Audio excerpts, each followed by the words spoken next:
मैं डॉक्टर श्याम सुंदर शर्मा आज पुनः आप सभी का स्वागत करता हूं चिरायु गीता यूट्यूब चैनल पर। हर स्कूल में लिखा होता है उसूल मत तोड़ो, बाग में लिखा होता है फूल मत तोड़ो, और हर खेल में लिखा होता है कि रूल मत तोड़ो। काश परिवार, दोस्ती, रिश्ते, इनमें भी लिखा होता कि साथ मत छोड़ो तो कितना अच्छा होता। किंतु महाभारत होने का कारण रूल तोड़ना ही था, अहंकार था, स्वार्थ था, व्यक्तिगत आकांक्षाएं थी। वो भी तो एक परिवार ही था, कौरव और पांडव, दो भाइयों की संतानें। किंतु कौरवों ने हमेशा अपने लाभ के लिए, अपने फायदे के लिए सोचा। इसी तरह अगर हम हमारे जीवन में हमारे रिश्तों को सुधारने का प्रयास करें तो ये संभव है कि महाभारत न हो हमारे परिवारों में। और ऐसा तो है नहीं कि जो बात होगी उसे हम भूल जाएंगे, भूलते कोई नहीं है। कौरव और पांडव भी नहीं भूले थे, हम भी नहीं भूलते हैं, लेकिन उसका त्याग करना चाहिए। त्याग एक क्रिया है। त्याग करने से आपके मन पर उसका प्रभाव नहीं रहता। जो भी घटना अच्छी या बुरी आपके साथ में होती है परिवार में, चाहे वो व्यक्ति छोटा हो, बड़ा हो, कोई भी हो, जो भी घटना होती है, अगर आपको दुखी करती है वो घटना, तो आपको उसे अपने मन पर प्रभावित नहीं होने देना चाहिए, क्योंकि आप परिवार की सोचेंगे। व्यक्तिगत अगर सोचेंगे तो महाभारत होना ही है। व्यक्तिगत नहीं सोचना चाहिए। जीवन में कई बार ऐसी बातें होती है, परिवार में होती है, परिवार के बाहर भी होती हैं, कि किसी भी कारण से हम परेशान होते हैं और मन में एक गांठ पड़ जाती है, नाराजगी हो जाती है, जो नहीं होनी चाहिए, क्योंकि वो उस पल में वो घटना घटित हुई है। अगर हम उसी पल में उसको त्याग देंगे, छोड़ देंगे, तो वो हमारे जीवन में आगे तक नहीं आएगी। एक बार एक बस में एक वृद्ध महिला एक सीट पर बैठी हुई थी, उसका भी कुछ सामान था, और अगले स्टॉप पर एक युवती चढ़ी और बड़बड़ाती हुई गुस्से में ऐसे चढ़ी और अपना सामान लेकर के उस वृद्ध महिला की सीट में उसके साथ पर बैठ गई। अब बैठने के साथ में ही मालूम नहीं क्यों ऐसे बड़बड़ाती हुई आई थी वो, और वो अपने सामान से, अपने बैग से उस युवती को थोड़ा चोट पहुंचाने लगी, और जानबूझकर।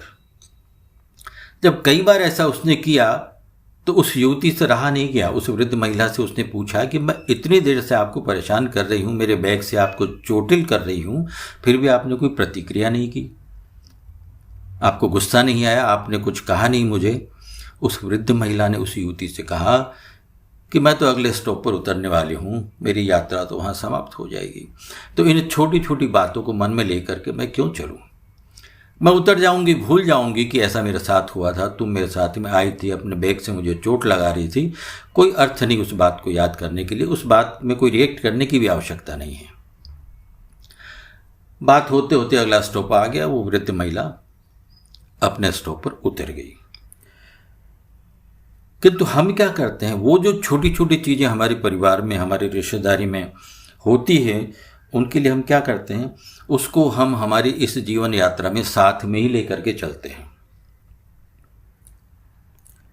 यानी दूसरों से ईर्ष्या करना, क्रोध करना, नाराजगी, मनमुटाव, बदला करने की भावना कि हम ऐसा किया है तो हमने भी ऐसा करना चाहिए, मन में असंतोष उन सारी बातों का, और उन सबको क्षमा नहीं करना, मन में गांठ बांध लेना और इसी तरीके से जीवन बिता देना।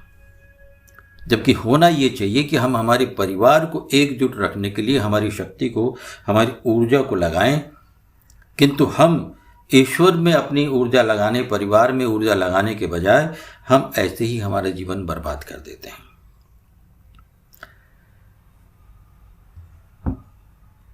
श्रीमद् भगवद गीता का जो पहला श्लोक है, धृतराष्ट्र ने कहा है, और उसके बाद में धृतराष्ट्र का एक भी श्लोक नहीं है, एक भी संवाद नहीं है।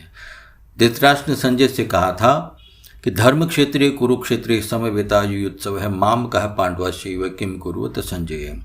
युद्ध स्थल में पांडु के पुत्र और धृतराष्ट्र के पुत्र वहां युद्ध के लिए गए हुए हैं, उनके विषय में संजय से पूछ रहे हैं धृतराष्ट्र। यानी वो भूल नहीं पाए हैं और उसका परिणाम ये हुआ कि वहां युद्ध स्थल में युद्ध की तैयारियां हो रही हैं।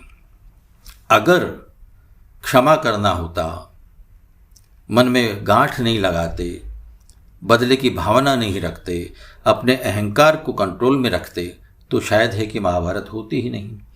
तो वो महाभारत तो होगी, लेकिन हम हमारे परिवार के महाभारत छोटे बड़े झगड़ों को मिटा सकते हैं। होने ही नहीं दें अगर हम मन में उन बातों का विचार न करें।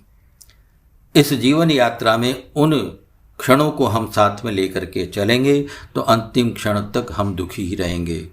और अगर उन क्षणों को हम इसी क्षण जब वो घटना घटित हुई है, वो बात हुई है जिससे हम दुखी पीड़ित हुए हैं, यही छोड़ देंगे तो जीवन बड़ा सुखी और आनंदमय होगा और परिवार पूरा एक बन करके रहेगा।